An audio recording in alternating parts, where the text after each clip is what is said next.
So generally speaking, when we say blow-by, it is compression leaking around the piston rings into the crankcase and raising the crankcase pressure.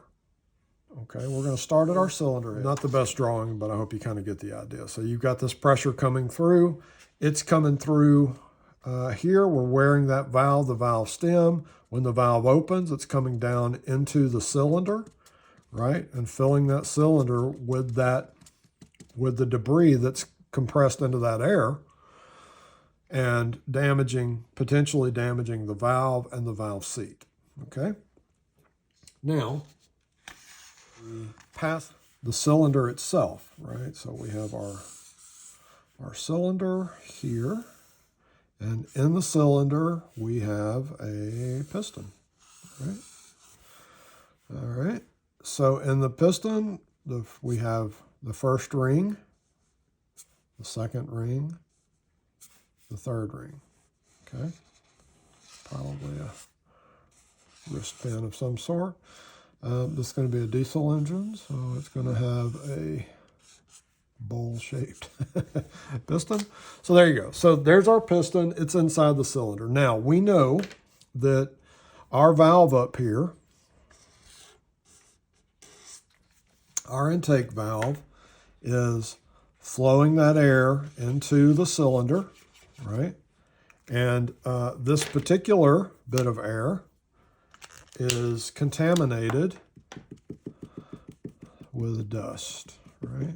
So we have dust mixed into that air. Now, what's going to happen here? This dust is going to, what's on the cylinder walls? The cylinder walls, just like the valves, they have a thin coat of oil on them, right? So that dust is going to stick to that cylinder wall like a magnet, okay? And it's going to be ground in and pushed up and down as that piston moves up and down. Now, what is pushing it? Is it the piston? No, it's the rings, right? We have piston rings here. So our first piston ring is a compression ring. So the first one is compression. Okay, so we'll say compression ring. All right, the next one is our intermediate ring. And then the third one is our oil ring. All right, now each of these are shaped differently because they perform a different function. This top ring, the compression ring, is barrel shaped. So that ring is more or less, it is shaped like that. It's rounded, okay? So it being rounded allows it, this piston does not travel straight up and down.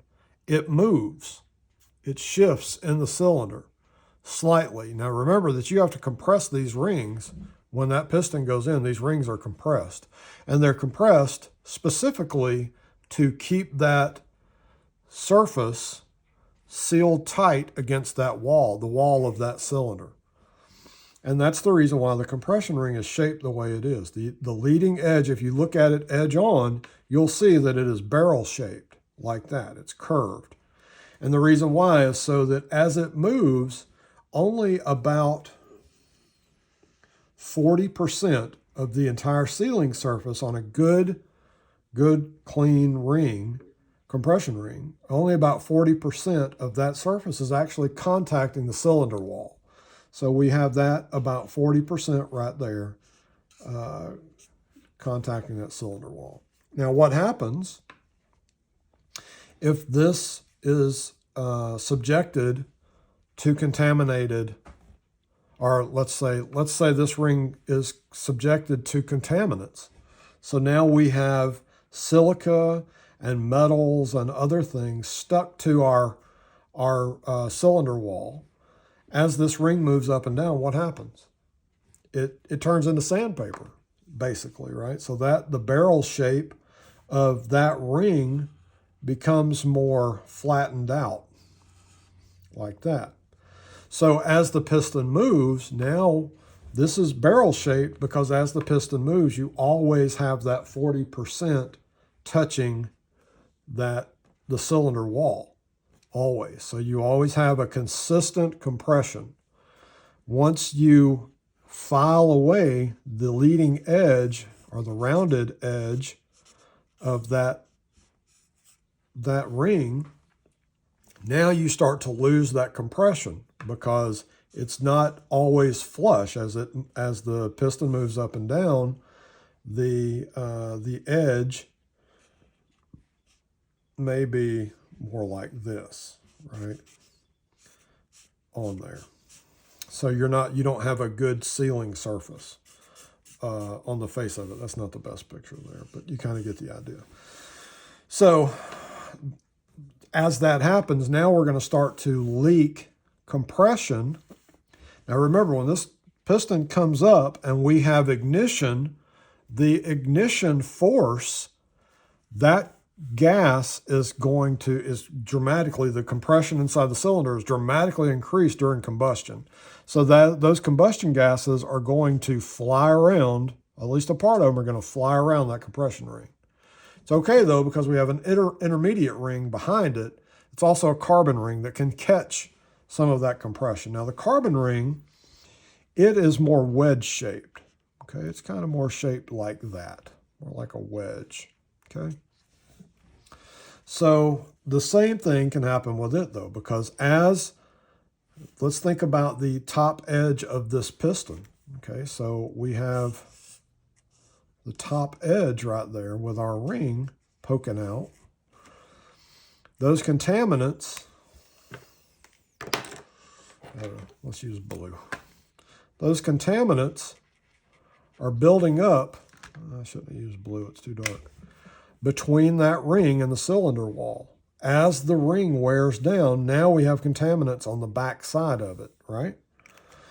So once they're on the back side, now they are encountering this intermediate ring, right? So we're going to, in very short order, once that compression ring starts to fail or starts to weaken, now we are going to, in turn, this intermediate ring is going to fail rather quickly, because the leading edge of that intermediate ring is more like that.